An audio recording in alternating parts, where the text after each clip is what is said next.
আবুল বাশার একই ইস্যুতে যে জামায়াত বা এনসিপি 11 দলীয় জোট যে ভোটের কারচুপির কথা বলেন কিন্তু সেটির বিরুদ্ধে কোনো স্পষ্ট বা বড় কোনো প্রতিবাদ না করে তারা ভোটারদের বিশ্বাস ভঙ্গ করেছেন কিনা? বহুল আলোচিত একটা মন্তব্য আছে না, ঠাকুরঘরে কেড়ে আমি কলা খাইনি, বুঝছেন? এই যে গতকাল দেখছেন না মিরপুরের মণিকানন স্কুলে জামাতের যে ব্যারিস্টার আরমান তার সব কিছু বেরোচ্ছে। আমাদের কাইম ভাই বাড্ডার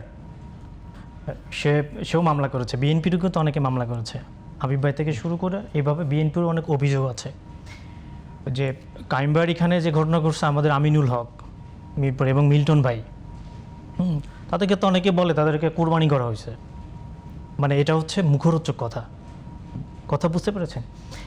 এখন প্রবলেমটা হচ্ছে কি না, কোনটা মুখরোচক? মানে জামাত যেটা অভিযোগ করে সেটা মুখরোচক আর বিএনপিটা সত্যি? না না, আমি বলছি না, আমি সবই সত্য না সবটাই মুখরোচক? না না, আমি বলছি যে কিছু হচ্ছে, আমি সেখানে যেতে চাচ্ছি, গুজব, কিছু গুজব, কিছু সত্য।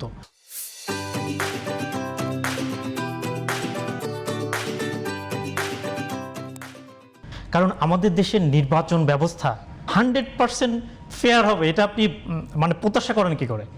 আমি তো প্রত্যাশা করবই, এত কিছু হয়ে গেল প্রত্যাশার জন্য। পৃথিবীর এখন পর্যন্ত পৃথিবীর কোন দেশ শতভাগ নির্বাচন সুষ্ঠু অবাধ হয়েছে এরকম বলার কোনো সুযোগ নেই। ইভেন মার্কিন যুক্তরাষ্ট্রে যে হিলারি ক্লিনটন যখন হেরে গেলেন, বলা হচ্ছে ডোনাল্ড ট্রাম্প গাধারটা ইয়েতে নিয়ে সে হ্যাক করে রাশিয়ান, এগুলো হচ্ছে আমাদের এর মধ্যে আছেন।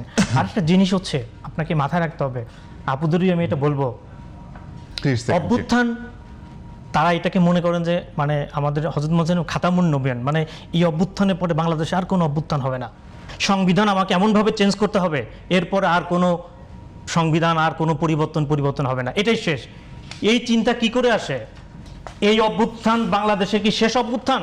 কিয়ামত পর্যন্ত আরো কত হাজার অভ্যুত্থান হতে পারে, কোনো গ্যারান্টি আছে? পাটোয়ারি বলেছেন যে আরেকটা গণঅভ্যুত্থান হলে তার প্রথম টার্গেট হবে নির্বাচন কমিশনকে গোড়া থেকে পরিবর্তন করা। এই সমস্ত অর্বাচীন বালকদের এই সমস্ত কথাবার্তা, এগুলো নিয়ে এদেশের মানুষের কোনো মাথা ব্যথা নেই, এগুলো তারা বলতেই থাকবে, এদের বলার কোনো প্রয়োজন নেই। এনসিপি বা এই যে যারা দেখছেন এগুলো এই 11 দলের বেশিরভাগই তো আপনার হচ্ছে লোকে জামাতের প্রক্সি ফ্রন্ট আছে না, যেমন ইরানের বিভিন্ন দেশে হিজবুল্লাহ, এদের কাজটা কি শুনেন?